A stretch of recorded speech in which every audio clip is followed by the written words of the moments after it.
Shalom sahabat Bible Study. Bertemu lagi di program Bible Study bersama saya Roni Sitorus dan tentunya bersama narasumber kita Pastor Andre Tunggal.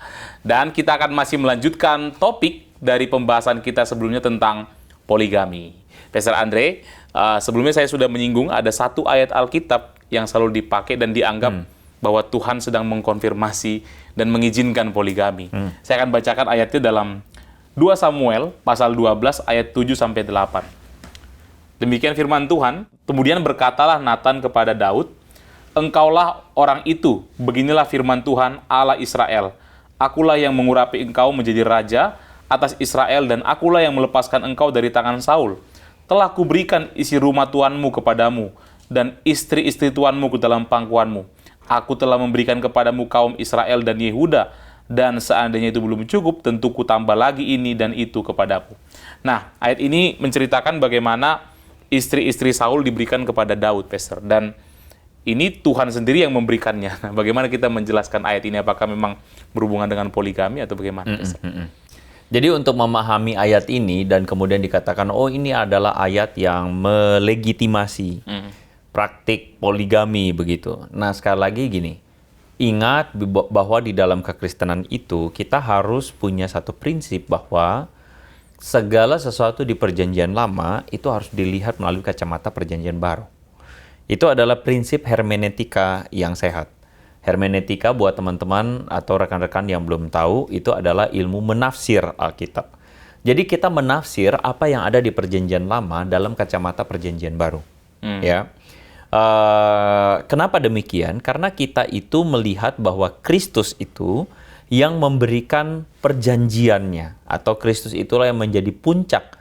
Kalau dalam kitab Ibrani pasal yang pertama dikatakan dia adalah puncak dari penyataan Allah. Ya, dia adalah, atau Kristus itu sendiri yang menggenapi apa yang jadi hukum atau firman begitu kan ya.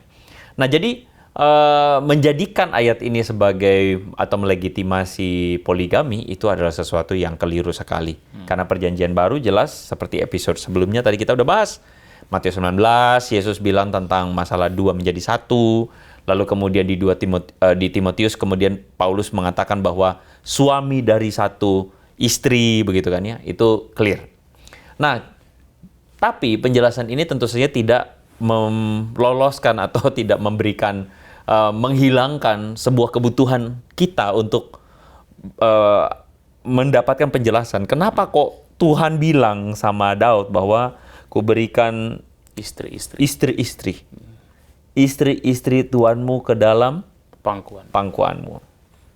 Kalau istri-istri tuanmu ke dalam pangkuan, berapa istri kira-kira yang muat di pangkuannya Daud? Maksimal 2.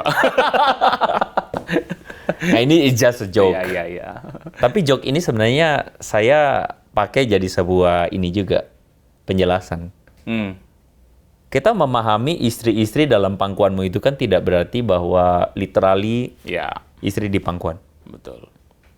Kita tidak memahaminya bahwa ada berapa istri, berarti cuma dikasih 2 istri doang dalam pangkuan. Tidak. Kita memahaminya bahwa kalimat ini adalah kalimat kiasan.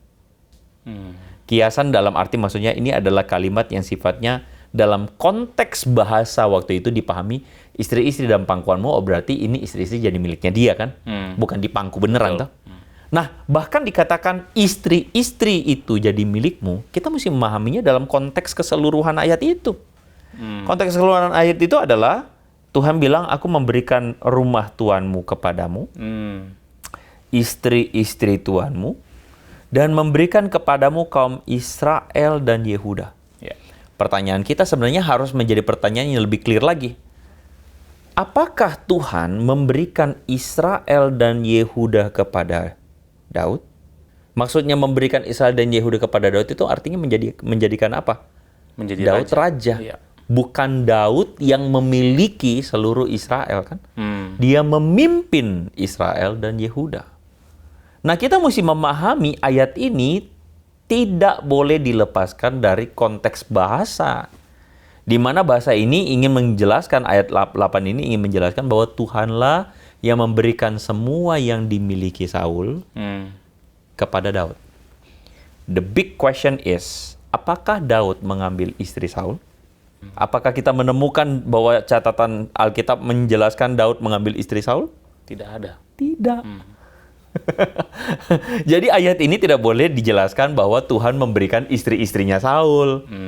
Nah, cuman ini adalah sesuatu yang lumrah menjadi sebuah kalimat yang dipakaikan untuk seorang raja yang katakanlah menggantikan raja sebelumnya atau mengkudeta. Itu semacam kayak apa ya? Itu kayak semacam kayak satu custom waktu itu yang juga dilakukan oleh bangsa-bangsa lain, menggambarkan raja ini perkasa. Nah, ayat 8 ini menggambarkan bahwa Tuhan itu yang memberikan kuasa kepada Daud. Tidak secara literal dibilang bahwa Tuhan kasih istri-istrinya Saul. Tidak begitu dipahami. Ya, ya. Jadi ayat ini tidak ada hubungannya dengan legitimasi poligami. Jelas. Jadi buat sahabat Bible Study, orang Kristen, saya pikir orang Kristen juga sepakat tidak boleh poligami. Mungkin orang yang bukan Kristen yang nonton video ini, kekristenan menolak poligami. Ya. Karena sejak semula Allah merancangkan pernikahan monogami. Oke, pertanyaan terakhir nih. Di part sebelumnya, Pastor juga sudah menyinggung bagaimana peran perempuan, posisi perempuan dalam budaya perjanjian lama. Sehingga ini menimbulkan ada tuduhan-tuduhan yang mengatakan bahwa Alkitab, khususnya perjanjian lama, sangat merendahkan wanita. Gitu. Bagaimana kita menjawab tuduhan ini, Pastor? Apakah benar Alkitab mendiskreditkan wanita? Silakan, Pastor. Nah, kita mesti memahami bahwa, sekali lagi saya kira, perjanjian lama dan perjanjian baru itu ada pada konteks budayanya masing-masing.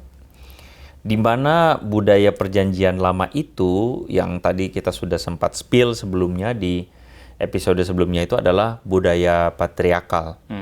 Budaya yang hampir bisa kita temukan di dalam semua kebudayaan pada masa itu. Hampir semua. Laki-laki mendominasi, laki-laki menjadi pusatnya, laki-laki menjadi tokoh utamanya. Sehingga di dalam budaya seperti itu wajar jika firman yang disampaikan kepada umat Israel hari itu harus menyesuaikan pada konteks. Ya kan, termasuk perempuan yang dianggap tidak atau lebih rendah dari laki-laki. Karena adalah sangat sulit sekali untuk misalnya tiba-tiba diubah. Dari bangsa yang tadinya sangat patriarkal banget, diubah untuk kemudian melihat perempuan sebagaimana kekristenan hari ini melihat perempuan.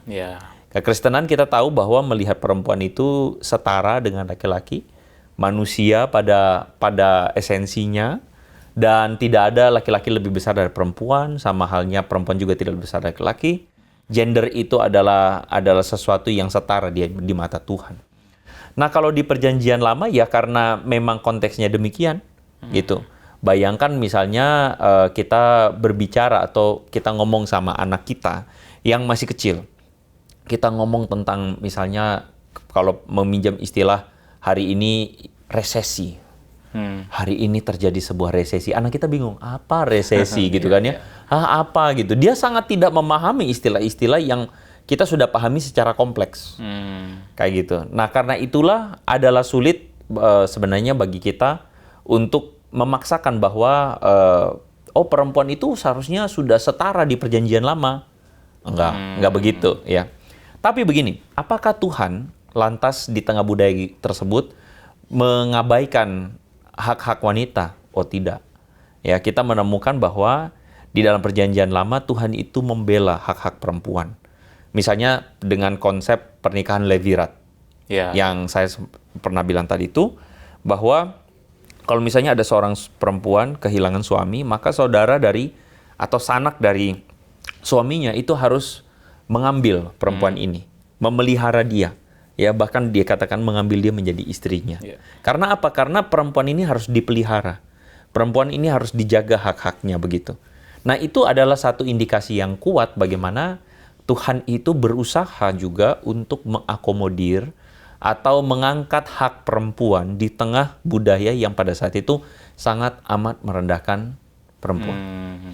Indikasi kedua, kita menemukan misalnya di dalam Hakim-Hakim, ya, di situ dikatakan bagaimana salah satu hakimnya adalah Deborah. Betul. Ya, Deborah ini kan sebenarnya memberikan ruang untuk Barak. Panglimanya, ya, panglima perangnya untuk berperang. Tetapi Barak waktu itu ini ya, kicep ya. Barak kicep, lalu kemudian Barak bilang, kamu aja deh, kalau kamu nggak maju, kita melihat bahwa akhirnya Deborah maju dan Deborah menjadi salah satu tokoh perempuan yang dominan. Kita melihat Ruth. Ya, Bahkan bukan cuma perempuan, dia adalah orang Moab. betul. Ya, tapi kemudian dia diabadikan dalam satu kitab itu, Ruth ya. Dia bersama Naomi. Jadi kita melihat perempuan-perempuan ini berperan penting. Bukan hanya sekadar pemain figuran aja yang tidak usah dihitung, tapi Tuhan memberikan ruang buat perempuan-perempuan itu dihargai. Ya. Kayak gitu sih kira-kira. Bahkan dalam silsilah Yesus pun ada beberapa nama-nama perempuan yang disebutkan ya sebagai bentuk penghargaan kepada hak-hak mereka. Iya. Seperti itu. Iya. Baik, Pastor. Dan untuk kaum feminis, jangan lagi menganggap kekristenan itu mendiskreditkan wanita. Hidup wanita, ya, karena istri saya juga wanita, kan? Iya. Oke, Pastor Andre, saya pikir sampai di sini pembicaraan kita. Terima kasih banyak. Dan terima kasih buat kalian semua, sahabat Bible Study, yang sudah menyaksikan episode ini. Dan jangan lupa kita masih akan ketemu di episode berikutnya, tentu masih dengan Pastor Andre Tunggal, dengan topik yang sangat seru. Jadi jangan kemana-mana, saksikan terus program Bible Study. Saya Roni Sitorus bersama Pastor Andre dan semua kru yang ada, pamit undur diri. Sampai jumpa lagi, Tuhan memberkati. God bless.